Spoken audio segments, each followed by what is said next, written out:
اور اسلام کو نور کہا ہے، روشنی. تو اندھیرے کبھی یہ جو ہمیں ذہن میں ہے نا کہ برائیاں، ظلم پھیل رہا ہے، زیادتیاں ہو رہی ہیں، کفر پھیل رہا ہے، شرک پھیل رہا ہے، یہ ہماری غلط فہمی ہے. اصل میں اللہ، یہ کائنات جس میں ہم رہتے ہیں، اس میں صرف ایک اللہ کی حکومت چلتی ہے. یہ جو کہتے ہیں اب کی بار اس کی سرکار، اب کی بار اس کی سرکار، یہ سرکاریں نہیں کٹ پتلیاں ہیں. اگر یہ سرکاریں جن کے اترنا جانے سے، چڑھ جانے سے ہم خوش ہو جاتے ہیں یا مایوس ہو جاتے ہیں کہ ہمارے فیور کی یا ہماری مخالفت کی ان کی حکومتیں چلتی، تو ہندوستان ٹائمز میں لاک ڈاؤن سے 2-3 مہینے پہلے ایک رپورٹ آئی تھی کہ دنیا کے ملکوں میں جو لوگ پچھلے 10 سالوں میں فرما روا تھے یا پرائم منسٹر پریزیڈنٹ تھے، پچھلے 10 سال ان کے آباء و اجداد نہیں تھے، ان میں سے 58 پرائم منسٹر اور پریزیڈنٹ جیلوں میں سڑ رہے ہیں. نواز شریف 3 دفعہ پرائم منسٹر رہے ہو، جیل سے بھاگے ہوئے ہیں. زرداری پریزیڈنٹ ہیں، بیچارے مرسی شہید ہو گئے. ایک اور پریزیڈنٹ جیل میں، کوریا کے ایک بار پرائم منسٹر جیل میں، برطانیہ کے ایک کارگزار پرائم منسٹر جیل میں ہیں. اگر ان کی حکومت چلتی تو کوئی چپراسی بھی جیل میں نہیں جانا چاہتا. حکومت اللہ کی پہلے علیہ صلی اللہ بحاکم الحاکمین. جب حکومت اللہ کی چلتی ہے تو قانون بھی اللہ ہی کے چلیں گے، قانون بھی اللہ ہی کے چلے گا. تو اللہ کا قانون ہے. اللہ نے چیزوں کو جو ہے مزاج دیا ہے، نیچر دی ہے، فطرت دی ہے. تو روشنی صرف پھیلتی ہے، اندھیرے پھیلتے نہیں. اندھیرے صرف خالی جگہ لیتے ہیں. گھپ اندھیرا ہو رہا ہو ایک حال میں، ذرا سی ماچس جلائیے، کہاں چلی جاتی ہے روشنی؟ ذرا سی دیر میں ختم ہو جاتا ہے وہ. تو صرف اسلام نور ہے، روشنی ہے. واحد کے صیغے سے استعمال کیا ہے. اور یہ ظلمات ہے، اندھیرے. اصل میں یہ بات فطری ہے کہ انسان کو اندھیروں سے وحشت ہوتی ہے. اندھیروں میں مایوسی بھی ڈر بھی ہوتا ہے، بدگمانی ہوتی ہے، کیا ہو جائے اندھیرے میں کوئی اطمینان نہیں ہے. فطری طور پر انسان کو اندھیروں سے وحشت ہوتی ہے، خوف ہوتا ہے، ڈر ہوتا ہے. لیکن اندھیرے پھیلتے نہیں. سچی بات یہ ہے کہ اندھیرا کوئی چیز نہیں ہوتا. اندھیرے روشنی کے نہ ہونے کو اندھیرا کہتے ہیں. مؤذن صاحب یا خدمت گزار کی کسی حال میں، کسی مسجد میں ذمہ داری ہے کہ مغرب کے وقت ہو جائے تو چراغ جلائیں یا روشنی جلائیں. انہوں نے نہیں جلائی تو نمازی آ کر کیا کہتے ہیں؟ ملا جی آپ نے اندھیرا کیوں کر رکھا ہے؟ اندھیرا کر نہیں رکھا ہے، روشنی جلانے والوں نے روشنی نہیں جلائی. یہ ہے اصل میں بنیادی بات. تو ہمیں اللہ تعالیٰ نے وہ روشنی دے کر اس سے دنیا کو اس سے منور کرنے کے لیے دائی امت، خیر امت کا لقب دیا تھا. ہمیں معلم بنایا تھا. دیکھیے اللہ کے نبی صلی اللہ علیہ وسلم کی ذات عالی جو آئیڈیل اور رول ماڈل اسوہ حسنہ ہمیں دی گئی ہے. انما بعثت معلما فرمایا، عالمہ نہیں فرمایا. ہمارے ذمے تھے خیر پھیلانا، ہمارے ذمے تھا خیر پھیلانا. ہم نے روشنی نہیں پھیلائی. اندھیرے خالی جگہ لے رہے ہیں. چنانچہ ابھی بھی اور انسانیت کو جتنی دیکھیے جتنا اندھیرا زیادہ ہو جاتا ہے روشنی کی پیاس بڑھ جاتی ہے. اور یہ اسلام تو جتنا علم کا اور عقل کا زمانہ، علمی عقلی ذہنیت کو اسلام کے علاوہ کوئی چیز مطمئن نہیں کر سکتی. سب کو الستو بربکم میرے رب نے پڑھایا ہوا ہے، اس پر ہمارا ایمان ہے. اندر کی پیاس ہے یہ بھوک. پیاسے کو سخت پیاس کی شدت، یہ جو ہمیں مخالف ماحول لگ رہا ہے، مخالف ماحول یہ اس طرح ہے جیسے سخت گرمی ہو رہی ہے، گرم ہوائیں چل رہی ہیں، ہونٹوں پر پپڑیاں جم رہی ہیں، زبان پر کانٹے جم رہے ہیں. ایسے وقت میں ٹھنڈے پانی کی بات کرتے ہیں آپ، ٹھنڈے، بالکل مخالف بات. ایسے وقت میں جب کمی ہو تو اس وقت ہر چیز کی طلب بڑھ جاتی ہے. اس وقت اسلام کی، توحید کی، اور اس توحید کے ذریعے جو انسانی فطرت، انسانی مزاج اور انسانی روح کو سکون درکار ہے، اس کی پیاس آخری درجے میں بڑھی ہوئی ہے. سخت پیاسے کے ہونٹوں پر آپ پانی لگائیے، وہ چھین کر پی لے گا، آپ پلانا بھی نہ چاہیں. ہمارے دوست ہیں ڈاکٹر قمر الدین، انجینئر ہیں، وہاں پر فرانس میں کام کرتے ہیں. پہلے امریکہ رہتے تھے، وہ منتقل ہوئے، جیلوں وغیرہ میں کام کرتے تھے. ابھی انہوں نے مجھے کتنی کلپ بھیجی اس دوران، ربیع الثانی میں اور ربیع الاول میں. انہوں نے یہ کہا کہ ہم نے باقاعدہ اس کے ڈیٹاز ہیں کہ فرانس میں پچھلے 5 سالوں میں اتنے لوگ مسلمان نہیں ہوئے جتنے ربیع الاول کے اس مہینے میں ہوئے ہیں، اس کے بعد، اس واقعے کے بعد. انسانیت پیاسی ہے. ہم نے ذمہ داری ادا نہیں کی، خصوصاً یہ ملک جس میں ہم رہ رہے ہیں. ہم نے اصل میں ہمارا ان سے فریق اور جو ہے رفیق کا رشتہ نہیں ہے، دائی مدعو کا رشتہ ہے. میرے حضرت فرماتے تھے دائی کی حیثیت طبیب کی اور مدعو کی حیثیت مریض کی ہے. طبیب اور مریض کا رشتہ آخری درجے میں سمپیتی اور ہمدردی کا ہے. اور اسپتال انسانیت کا المیہ یہ ہے کہ طبیب اپنے مریض سے بدزن ہو گیا ہے، مریض اپنے طبیب سے بدزن ہو گیا ہے. وہ تو یہ کہہ رہے ہیں یہ دہشت گرد ہیں، یہ گندے ہیں، یہ جاہل ہیں، بنیاد پرست ہیں. ہم انہیں کہہ رہے ہیں یہ غیر ہیں، یہ سازشی ہیں. یہ بڑی شدت کے ساتھ ہمارے ہاں دیہاتی لوگ کہتے ہیں کافر ہیں. کافر کو بھی اور ذرا شدید کرنے کے لیے فا کو پھا میں بدلتے ہیں اور تشدید لگاتے ہیں کافر ہیں. مریض اپنے طبیب سے بدظن ہو جائے کوئی حیرت کی بات نہیں. مریض کی رائے بھی مریض ہوتی ہے. مریض شدت درد میں چیختا بھی ہے، چلاتا بھی ہے، ڈرپ نکال کے پھینکتا ہے، انجیکشن توڑتا ہے، الٹی کر دیتا ہے، متلی کر دیتا ہے. اور مریض کے گھر والوں کا علاج نہ ہو رہا ہو، ان کا حق ان تک نہ پہنچ رہا ہو تو مریض کا ہیجان، غصہ، احتجاج سب بھرا. لیکن طبیب اپنے مریض کو غیر سمجھنے لگے تو پھر اسپتال نہیں میدان جنگ بن جائے گا. تو میدان جنگ ہم نے بنایا ہے. صحیح بات یہ ہے ہم میدان دعوت میں ہم جانتے جا کے دیکھتے ہیں کتنی پیاسی ہے انسانیت. اور یہ ملک کے لوگ ہمارے کتنے محبت بھرے ہیں لوگ. سچے نبی صلی اللہ علیہ وسلم کا ایک ارشاد کہ مجھے ہندوستان کی مٹی سے محبت کی خوشبو آتی ہے. میرے عرب کو آئی ٹھنڈی ہوا جہاں سے، میرا وطن وہی ہے میرا اقبال نے. علامہ اقبال نے لوگ علماء کہتے تھے یہ موضوع حدیث ہے. ابھی مدینہ منورہ کے ایک عالم دین نے 17 صفحوں کا ایک مضمون لکھا اس حدیث کی تقریر پر اور اس کی اسناد نقل کی ہے. کس صحابی سے، کتنی صحابہ سے یہ روایت کی گئی. اور میدان دعوت میں جاتے ہیں تو معلوم ہوتا ہے کہ کیسی محبت بھری قوم ہے. وقتی طور پر جنون پیدا ہو جانا تو بھائی بھائیوں میں رشتہ ہو جاتا ہے. یہ بھی ٹائمز آف انڈیا میں رپورٹ آئی تھی کہ ہندوستان کی عدالتوں میں جتنے مقدمات ہیں کرمنل کے، سول کے، مال کے جتنے ہیں ان میں 73% خاندانی رشتہ داروں کے ہوتے ہیں. وہ تو بالکل ان کا مذہب بھی ہے کہ ان کا خون بالکل ملا ہوا ہوتا ہے وقتی. لیکن فطرت بدلنا اور بات ہوتی. محبت بھرے لوگ ہیں یہ. یقیناً کیسی محبت کی قدر کرنے والے ہیں کیسے.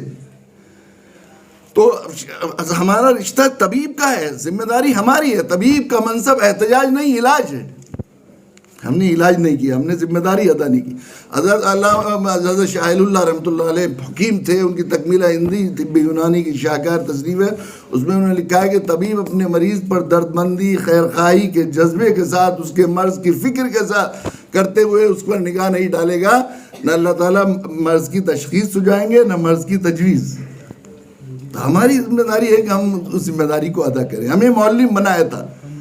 ہمیں اب داعی نہیں بنے گا تو مدعو بنے گا. ہم لوگ اس دعوت کو، اب خیر خواہی کے جذبے کو، معلمیت کی شان کو چھوڑ کر ہمیشہ ہم دفاع میں ہیں. جو دوسرے اسلام کا مزاج دفاع کا نہیں ہے. روشنی کا مزاج دفاع کا نہیں ہوتا ہے. روشنی کا مزاج اقدام کا ہوتا ہے. Offence is the best defence. جو دوسرے کی ڈی میں کھیلتا ہے وہ اپنا گول بچاتا ہے. اور جو دوسرے ظاہر ہے ہم دوسری ہمیشہ تحفظاتی ذہن ہے ہمارا. ہم ایسے نہیں ہیں، ہم غلط.